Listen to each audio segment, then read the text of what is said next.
It's your boy Yinka back here again with another little video, a reaction. And Shapiro is gonna get into it with this college student. As I usually say, I'm not gonna talk anymore, so let's get into the video.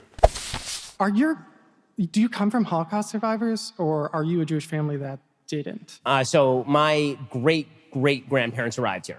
A lot of our extended family was killed in the Holocaust, but our immediate family Your great-great-grandparents, but not your grandparents. Right. Oh, do you have friends whose grandparents were Holocaust survivors or anything like that? Of course, many of them. Yeah, I've helped write memoirs of Holocaust survivors. Yeah. Their families are kind of messed up, right? Like my family is very messed up. I mean, if you go through a trauma like the Holocaust, I would imagine it would have They impact. teach that trauma between generations. You know what I mean?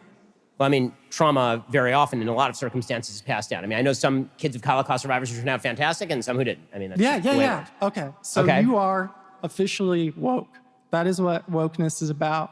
It's like, people's grandparents or their great-grandparents were slaves. Well, it's okay. No, it's okay. I'm talking. Guys, I actually want to hear. I want to hear. No, this it's guy, okay. It's okay. I want to hear. Let's at least hear the argument. Let's hear it. Let's hear it. Go. What? He wants to hear me. I do want to hear it. It's fine. Let him go. Wants to hear Let's hear it. Come on. Explain how that's woke.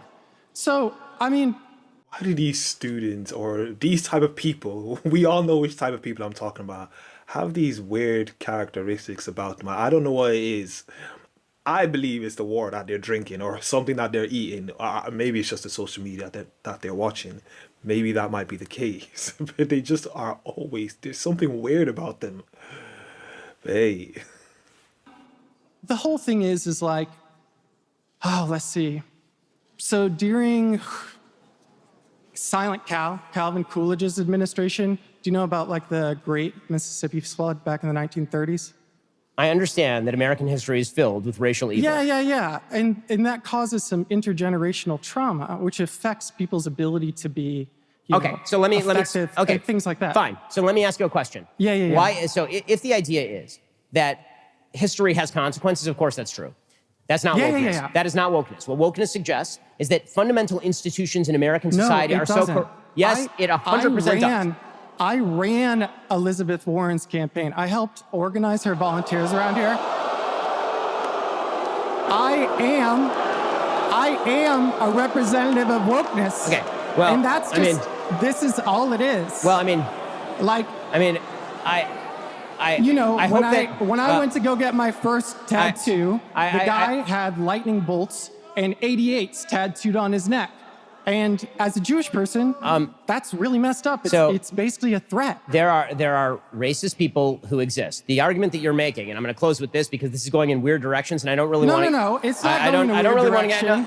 Just hold up a second. This is another thing that they seem to all have in common. These liberal, leftist, really weird people who love to fantasize about everybody's racist and racism, and it usually seems to be a lot of white people who usually do it, but the ones who are saying white people are racist, they're not racist even though they're white, but they claim white people are racist, but they love to keep talking about racism. Always have this weird thing about them of them loving to interrupt people when they're talking. They love asking questions, and then when you're about to answer, they'll interrupt you when you're answering the very question that they're asking, which makes me believe they really don't want an answer. It's like they just want to talk and hear themselves talk. I let you get out your arguments, and now it's time for me to respond, because I let you say the full argument. Okay, I'll let you respond, but... No, not but. Now's my turn. You are not characterizing what I'm saying accurately. Now it's my turn. Your definition is inaccurate. The reason your definition is inaccurate is because any sentient human being would acknowledge that history has consequences. Right. But if the idea is, but that's not what wokeism is. Wokeism is a different thing. Wokeism suggests that all inequalities of today are attributable to not only historic injustices, but also continuing injustices in the now. And that all disparity is attributable to discrimination. Like that, but a conservative. A conservative is the only person. I want to know why. Why is it that conservatives are the only people who define it like that? Why are conservatives the only people? Okay, so we're gonna have to stop here because this is going nowhere. But what's up? I'm gonna have to stop with this with you because this is going nowhere. All I'm going to say is this. To sum up, I just am trying to understand your perspective. Just one more second. On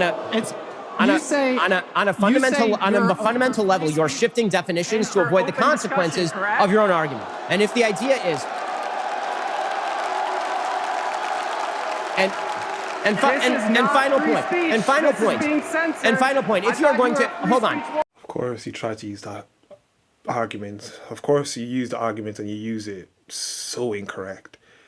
You have free speech as you are clearly shouting and we can all hear you. What you do not have is the permission when he doesn't want you to use the mic that is not yours. You still have the freedom to speak all you want. You don't have the freedom to use a mic that does not belong to you. Because you've been interrupting, as we see. You don't really want to hear the answer. So as he said, it's going nowhere. You don't want to hear what he has to say. You'll believe what you believe and you'll keep going around believing what you believe. Fine. If you are also, just final point to sum up there.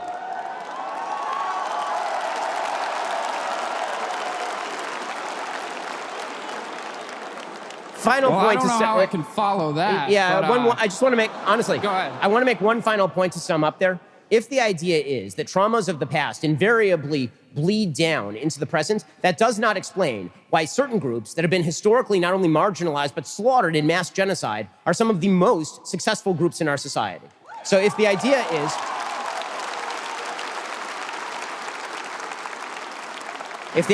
that past trauma always equals current inequality, or that my actions in, say, robbing a convenience store are attributable to bad actions that happened in Alabama in 1930, the answer to that is no. Don't rob the convenience store. The only way that you're going to be able to break the chain of history is to make good decisions. What people on the left don't like to talk about is actual solutions. What they like to do is bitch about problems that existed 60 years ago and blame those for failures to solve them now. And Ben Shapiro said nothing but facts. That's all they love to do.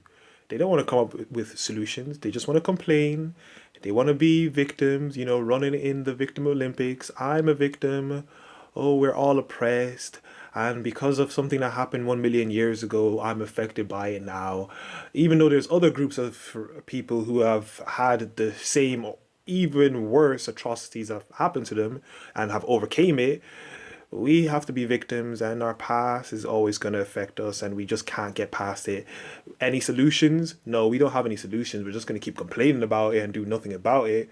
But, you know, we'll complain and say the white man is the problem and that's all we'll do and never offer any solutions and make the people who are affected by it think that there's some boogeyman who keeps oppressing them. That's all they do. And Ben Shapiro said that perfectly. That's all they do. They never have any solutions, just complaints, victimization, and that's it. But anyway, that was another video, another reaction. As I usually say, if you enjoyed the video, like the video as much as possible. Comment down below. Let's get a discussion going down below. I'll reply to as many comments as possible. Subscribe to the YouTube channel. Subscribe. Also, I'm trying to get a new camera. I want to make much better quality and content for everyone that's watching, the subscribers, obviously loyal subscribers as well. I want to make much better content. So if you can, donate down below. There'll be a link down below. If you can do any donations as much as you would like. If you can't, just like the video as well. Follow me on Instagram at YinkaThatGuy, and I'm out.